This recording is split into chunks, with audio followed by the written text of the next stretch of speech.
আচ্ছা, সাব্বির রহমানকে নিয়ে সমস্যাটা কি? তাকে কেন জাতীয় দলে জায়গা দেওয়া হচ্ছে না? তার পারফরমেন্স নিয়ে যদি আমি বলতে চাই, 2024 সালে কিন্তু Sabbir Rahman gym Afro T twenty খেলেছিল, খুবই ভালো খেলেছিল। তারপরে কিন্তু শ্রীলঙ্কা লিগে খেলেছিল, দুর্দান্ত খেলেছিল। আর 2024 সালে কিন্তু সাব্বির রহমান ইংল্যান্ড কাউন্টি লিগে ভালো খেলেছিল। তার সর্বোচ্চ রানিং ইনিংস ছিল সেখানে 200 রান।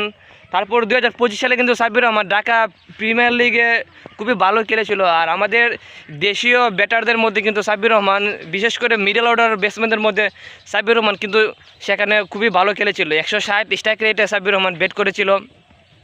তারপরে কিন্তু সাব্বির রহমান গৌরব লিগ খেলেছিল 2025 সালে। তারপরে খেলেছিল এনসিএল লিগে, দুর্দান্ত খেলেছিল। তারপরও কেন তাকে জাতীয় দলে জায়গা দেওয়া হচ্ছে না, সেটাই আমাদের প্রশ্ন। আমরা আসলে যারা সাব্বির ভক্ত, তারা আমরা প্রতিবারই কিন্তু হতাশ হয়ে যাচ্ছি। আমরা চাই সাব্বির রহমানকে আবারও একটা সুযোগ দেওয়া হোক। সাব্বির রহমান আশা করি ভালো খেলবে। সবাই ভিডিওটা শেয়ার করে দিন।